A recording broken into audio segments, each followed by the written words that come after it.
with First Financial Consulting in Pasadena, California. Today I'd like to talk a little bit about the benefits of financial planning.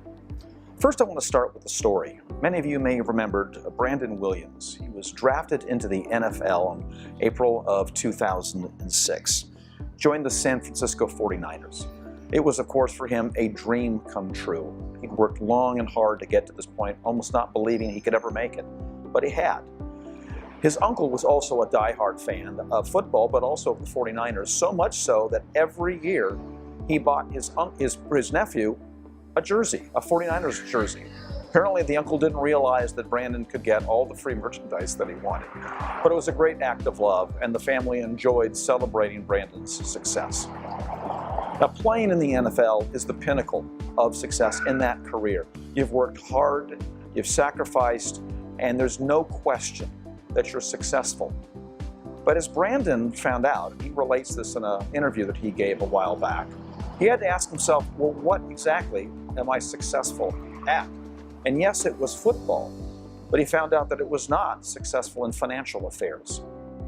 Like many Americans, he hadn't been trained for this. Nothing in all of his training, academic as well as athletic, had prepared him for the financial success that he enjoyed. Well, 4 years later, when he was mustered out of the NFL, he learned some hard lessons about that. And while his story may seem unique, he's a professional athlete after all, it is more common than you'd think. I'd like to quote a couple of statistics here. 78% of former NFL players find themselves either bankrupt or in financial trouble. But that's followed by 62% of college grads, whether they played any sport or not, having to live with student debt of upwards of $28,000. 38% of Americans do not have retirement savings. 60% don't have a budget, and a full 78% of them say they need help. So if you find yourself worrying about your financials, wondering where you're going to go or how you're going to get there, you're not alone. Don't feel bad, don't feel shame. Remember, 78% of your fellow Americans say they need financial help. The other thing we have to realize is that financial ruin or financial setbacks can affect successful people, even financially successful people. You have both the unknown setbacks, the job you get fired from, the house that burns down. These are ones we don't necessarily control. We need to be aware of. We need to plan for them in a certain sense. But we also have the setbacks, those things we sometimes do to ourselves, unwise decisions, lack of planning, not savings. These are the ways that sometimes we set the stage to ruin ourselves. I remember a story once of somebody coming in, a personal experience, of an orthopedic surgeon, by all measures very, very successful in his career. Made $400,000 a year, and they came in, he and his wife, and they wondered, why are they always in debt? Well, it turns out that they spend $410,000 a year. So by all measures, they drove the nice cars, they had the nice house, they went to nice restaurants, everyone knew that he was successful in his career, assumed that he made a lot of money, and he did, but they were really struggling because they haven't taken care of the other side. They didn't have a budget, they didn't have a plan, and they were clearly spending more than they make. So whatever end of the economic spectrum you are, and most people are somewhere in the middle, just because you're successful at your job, just because you have a modicum of financial success does not mean you're necessarily going to achieve all of your financial goals. That's where a good financial plan comes in. And the ingredients of a good financial plan are, first of all, you have to know where you are, where you start from. Secondly, where do you want to go?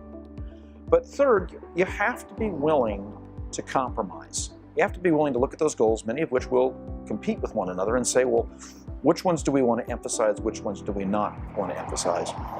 And lastly, I'd suggest you really do need to prepare for those unknowns. There will be setbacks along the way, and you need to assume there's going to be some savings, there's going to be some accommodation for those.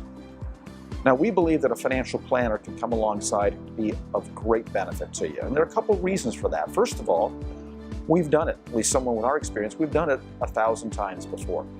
So for someone who's doing it the first time, you've got to learn all the things that we have learned by doing this thousands of times.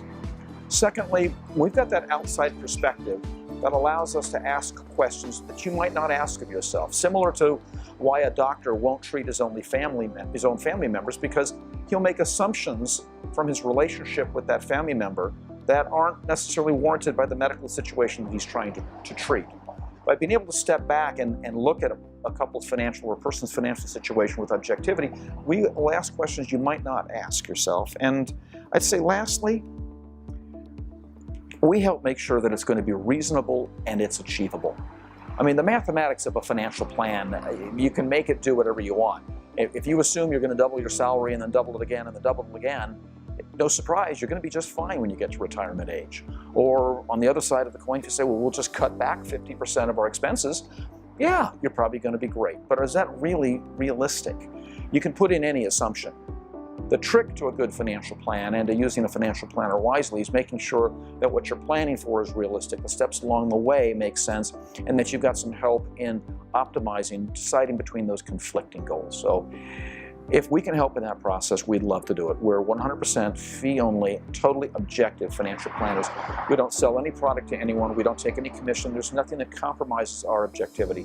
We just provide objective advice that you can trust, and we'd love to chat with you about that. So give us a call or send us an email. Thanks for listening.